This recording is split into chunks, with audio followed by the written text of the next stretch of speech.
امام زین العابدین کو کس نے شہید کیا؟ 713 مدینے کی ایک تاریک رات ایسا شخص جو کربلا کے سب سے خونی دن سے زندہ نکلا تھا اپنے بستر پر خاموشی سے دم توڑ رہا تھا، لیکن اس کے قریبی ساتھی جانتے تھے یہ موت قدرتی نہیں تھی۔ علی ابن حسین، جنہیں دنیا زین العابدین اور سجاد کے نام سے جانتی ہے، امام حسین کے واحد بالغ بیٹے تھے جو کربلا سے زندہ بچے۔ 34 سال تک انہوں نے امامت کی خاموشی سے ذمہ داری نبھائی، سجدوں، دعاؤں اور استقامت کے ذریعے، لیکن یہ خاموشی بھی بنی امیہ کے اقتدار کے لیے ایک خطرہ بن گئی۔ عاشور کے دن جب امام حسین اکیلے میدان میں ڈٹے تھے، وہ اپنے بیمار بیٹے کے پاس آئے۔ بیماری نے علی کو تلوار اٹھانے سے روک دیا تھا، مگر یہی بیماری ان کی زندگی بچانے کا سبب بنی۔ اسی لمحے امامت کی امانت باپ سے بیٹے کو منتقل ہوئی۔ اس کے بعد زنجیروں میں جکڑے بی بی زینب کے ہمراہ وہ اسیروں کے قافلے میں یزید کے دربار تک لے جائے گئے۔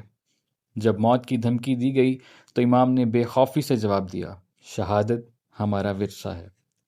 قید کے بعد امام مدینہ واپس آئے اور ایک ایسی زندگی اختیار کی جو بظاہر سیاست سے دور تھی۔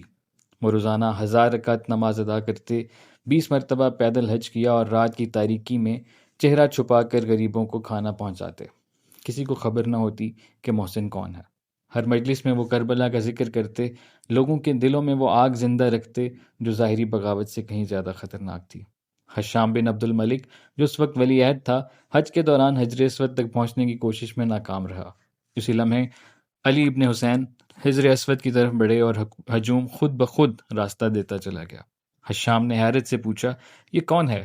شاعر فزدق، جو وہاں موجود تھا، کھڑا ہوا اور ایک ایسا قصیدہ پڑھا جس نے امام کی عظمت کو پورے عرب میں مشہور کر دیا۔ حشام کی رسوائی اس کے دل میں کانٹے کی طرح چبھ گئی۔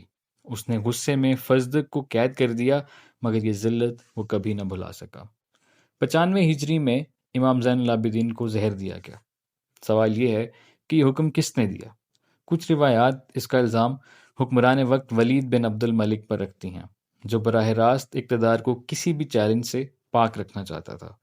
دوسری روایات حشام کی طرف اشارہ کرتی ہیں، وہی حشام جسے حج کے میدان میں ذلت کا سامنا کرنا پڑا تھا اور جو بعد میں خود خلیفہ بنا۔ دونوں ہی صورتوں میں ایک بات واضح ہے، امام کا اثر و رسوخ بغیر تلوار اٹھائے بنو امیہ کے تخت کے لیے ناقابل برداشت ہو چکا تھا۔ 25 محرم 95 ہجری کو امام زین العابدین نے شہادت پائی۔ ان کے بڑے بیٹے محمد باقر علیہ السلام نے ان کی تدفین کا انتظام کیا اور انہیں جنت البقیع میں اپنے چچا امام حسن کے پہلو میں دفن کیا گیا۔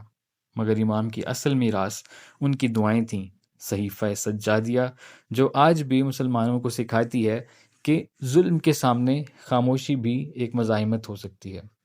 1926 میں جنت البقیع کا وہی مزار جہاں امام کی قبر تھی مسمار کر دیا گیا۔ ایک ایسا انسان جس نے ساری زندگی خاموشی سے مزاحمت کی، اس کی قبر بھی اموی سیاست کو گوارا نہ ہوئی۔ سوال آج بھی باقی ہے، آل رسول نے کلمہ گو کا کیا بگاڑا تھا جو ان کی قبریں بھی محفوظ نہ رہیں؟